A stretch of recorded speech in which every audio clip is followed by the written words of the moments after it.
Olá, alunos do curso técnico em agropecuária. Na aula desta semana, nós estudaremos a adubação, porém dentro do projeto de paisagismo.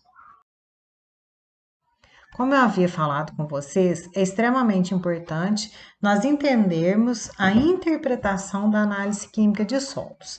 Então, essa é a análise química do projeto, né? Onde nós já fizemos os cálculos para a calagem na semana anterior, e nesta semana nós vamos fazer para as adubações, tanto orgânicas como químicas.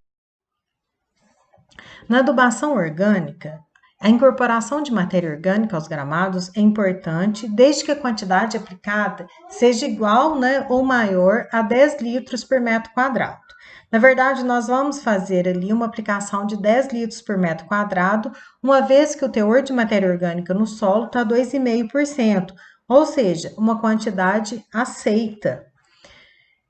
Na verdade, quando nós falamos na adubação orgânica, o esterco de curral ele não é muito indicado, pois ele aumenta os problemas com queima das gramíneas, principalmente quando ele é aplicado sobre as gramíneas já formadas, ou infestação da área com sementes de plantas daninhas, principalmente braquiária.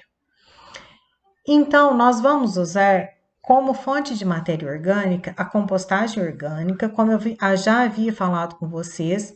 Atualmente, nós, no campus Muzambinho, só estamos usando o composto orgânico, uma vez que ele vem de dejetos animais, né, como esterco bovino, esterco ovino, caprino, né, de coelhos, e também restos vegetais, como resto da horta, resto da agroindústria, palha de café, resto de poda de grama, resto de poda de palmeiras, entre outros restos vegetais que nós temos. Lembrando que para uma compostagem orgânica, 70% do composto ele é formado por dejetos vegetais e 30% por dejetos animais. Qual é a grande vantagem? De ter uma relação carbono-nitrogênio que são aceitáveis, ou seja, por volta de 18 a 21 carbonos para um nitrogênio. Bom, essa incorporação da matéria orgânica, e uma vez que nós utilizamos o composto orgânico, ele já é um material decomposto. E nessa decomposição, a temperatura ela eleva muito, e o que diminui demais a infestação por plantas daninhas. A incorporação ela deve ser feita com uma aração na profundidade de 20 centímetros, de modo a incorporar tanto calcário, que já foi Nós utilizamos para a compostagem orgânica, a mesma proporção do que o esterco bovino. Então, nós temos a área a ser jardinada de 800 metros quadrados e a quantidade de composto orgânico será de 10 litros por metro quadrado.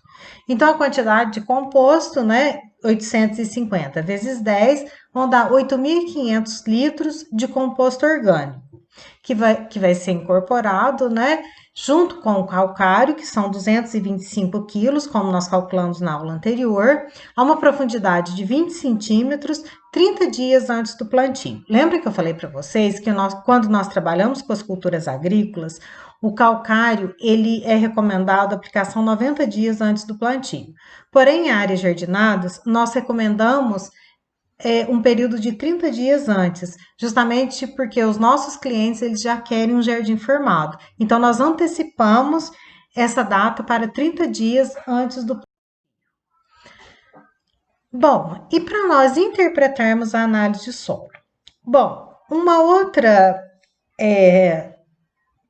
um outro dado que está na análise de solo é a análise física do solo, onde a percentagem de argila é de 36%. Para que nós precisamos saber disso? Para nós podermos calcular e observar como está o fósforo no solo. O fósforo ele pode ser calculado tanto pela porcentagem de argila no solo, como é o nosso caso, ou pelo fósforo remanescente, né, presente na análise de solo também. Então, esse quadro aqui é o quadro 5.3 do Manual Quinta Aproximação, onde são as classes de interpretação de disponibilidade para fósforo de acordo com o teor de argila do solo ou do valor do fósforo remanescente, que é o PREM, e para potássio. Bom, lá na análise de solo, o fósforo ele está 14 miligramas por decímetro cúbico e o potássio 152 miligramas por decímetro cúbico. Então, vocês podem observar que aqui também, né, o valor médio está em miligramas por decímetro cúbico, né? Então, nós vamos calcular. Bom, aqui nós fizemos a análise física do solo e o teor de argila deu 36%. Então, nós vamos aqui pela porcentagem do teor de argila e não pelo fósforo remanescente. Então, pela porcentagem do teor de argila, 36% está entre 35 e 60. Então, nós vamos seguir essa linha aqui. Bom, o fósforo não está 14 miligramas por decímetro cúbico, então ele vai estar entre 12 e 18 miligramas por decímetro cúbico. Nós subimos aqui na tabela, ele está considerado bom. O potássio, ele está 152 aqui o potássio disponível, né? Logo abaixo aqui, também miligramas por decímetro cúbico, ele está acima de 120 miligramas por decímetro cúbico, ou seja, ele está muito bom. Porém, na tabela para gramado, nós não temos a recomendação para o solo quando o teor de nutrientes está muito bom. Então, nós usamos a classificação de bom. Por exemplo, no caso do cafeiro, nós temos esse muito bom, né? De acordo com a quinta aproximação. Bom, como nós observamos que o fósforo ele está bom no solo, então eu vou observar aqui, ó, disponibilidade de fósforo. Ele está bom, né? Então, nós vamos usar aqui gramas por metro quadrado, nós vamos usar 100 gramas por metro quadrado, porque na tabela anterior nós já calculamos e observamos que o fósforo ele está com teor bom no solo. Geralmente, áreas que são olerícolas, né, plantadas, as hortaliças de uma maneira geral, geralmente elas têm um fósforo bom. Potássio é a mesma coisa. Aqui o potássio, ele está em 152, né? Então, ele está bom no solo. Na verdade, ele estaria muito bom. Porém, essa tabela aqui, que é a tabela 18.1.1, que é para gramados, ela não traz um muito bom. Então, nós vamos considerar aqui a disponibilidade de potássio como boa, que a recomendação vai ser de 50 gramas de potássio, ou seja, de K2O, por metro quadrado. Lembrando que o fósforo ele nunca é absorvido na forma de P, sempre na forma de pentóxido de fósforo, P2O5. E o potássio sempre na forma de óxido de potássio, que é o K2O, né? Porém, aqui nós temos outro problema. Nós não temos nem P2O5, nem K2O no mercado, comercialmente falando. Então, nós vamos ter que recomendar agora uma fonte de fósforo, nós vamos recomendar o superfosfato simples, e como fonte de potássio, nós vamos recomendar o cloreto de potássio. Eu poderia estar usando outras fontes? Poderia, mas o que nós temos disponibilidade no campus Muzambinho são esses dois fertilizantes, né? E que são os mais comuns de serem recomendados pela facilidade deles serem encontrados no mercado. E a adubação mineral, ela também deve ser incorporada junto com a gradagem na mesma profundidade da aração, ou seja, a 20 centímetros do solo, perdão. Bom, então vamos calcular então a adubação para plantio. Bom, nós já sabemos que a área sergedinada é de 850 metros quadrados e a quantidade de P2O5 é de 100 gramas por metro quadrado. Multiplicado pelos 850 metros quadrados, eu vou ter aqui uma quantidade de 85 mil gramas de P2O5. Gente, mas é muito complicado a gente chegar num lugar e falar assim, eu quero 85 mil gramas. Não, vamos transformar esse gramas para quilo. Então, eu vou dividir 85 mil dividido por 1.000. Eu vou precisar de 85 quilos de P2O5 em área total. E de potássio? Quantidade de K2O, de óxido de potássio. A recomendação é de 50 gramas por metro quadrado. Vezes 850 metros quadrados, que é a área a ser jardinada, eu vou precisar de um total de 42.500 gramas. Bom, é a mesma coisa. Eu vou dividir por 1.000 para transformar em quilos. Então, eu vou precisar de 42,5 quilos de K2O, ou seja, de óxido de potássio em área total.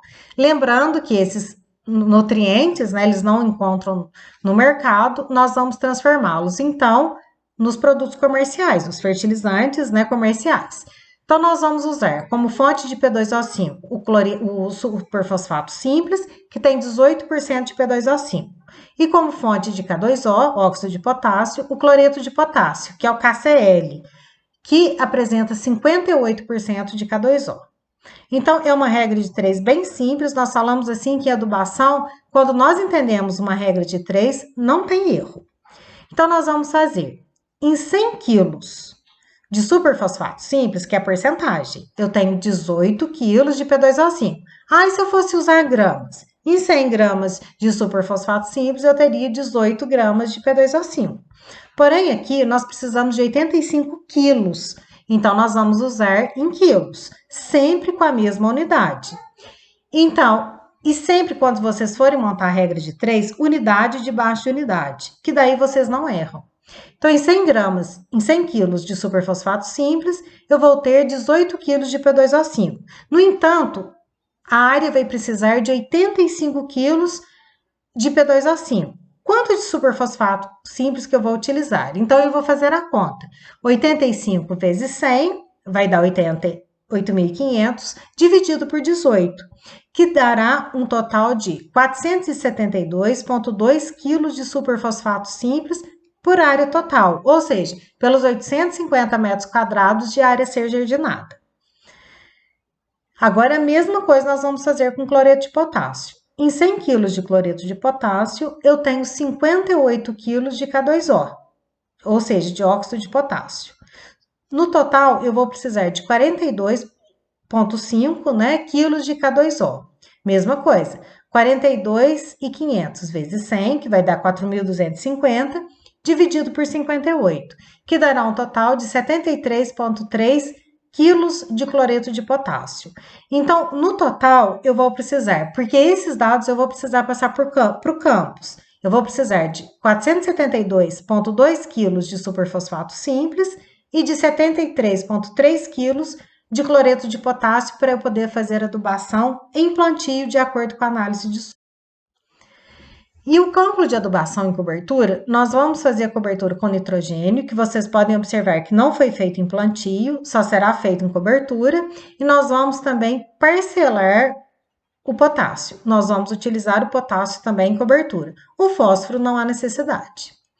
Então, deve ser feita uma cobertura 60 dias após o plantio, aplicando nitrogênio, N e K2O, que é o óxido de potássio. O nitrogênio deve ser fornecido na forma de sulfato de amônio, utilizando 60 gramas por metro quadrado. E o potássio na forma de cloreto de potássio, 60 gramas por metro quadrado. Então, aqui a recomendação do quinta aproximação já está nos fertilizantes. Então, basta eu multiplicar pela área a ser jardinada, né? E essa quantidade ela deve ser parcelada em 3 vezes, em intervalos de 30 dias, para que não dê excesso nem de nitrogênio e nem de potássio, para que não cause prejuízos, né, principalmente por fitotoxicidade no gramado. Então, em 1 metro quadrado, eu tenho 60 gramas de sulfato de amônio e 850 x, né, que dará 51.000 gramas, que dividido por 1.000 dará 51 quilos de sulfato de amônio. Porém, essa quantidade vai ser dividida em 3 vezes, em 3 adubações de 17 quilos por aplicação. O potássio é a mesma coisa, em 1 metro quadrado eu vou gastar 60 gramas de cloreto de potássio, em 850 x, que dará o mesmo resultado. 51.000 gramas, dividido por 1.000, transformei em quilos, 51 quilos de cloreto de potássio, dividido em 3 adubações de 17 quilos por aplicação. Espero que vocês tenham entendido, são cálculos bem simples que nós iremos utilizar no nosso projeto de paisagismo. Bom, muito obrigada pela atenção de vocês e até a próxima aula.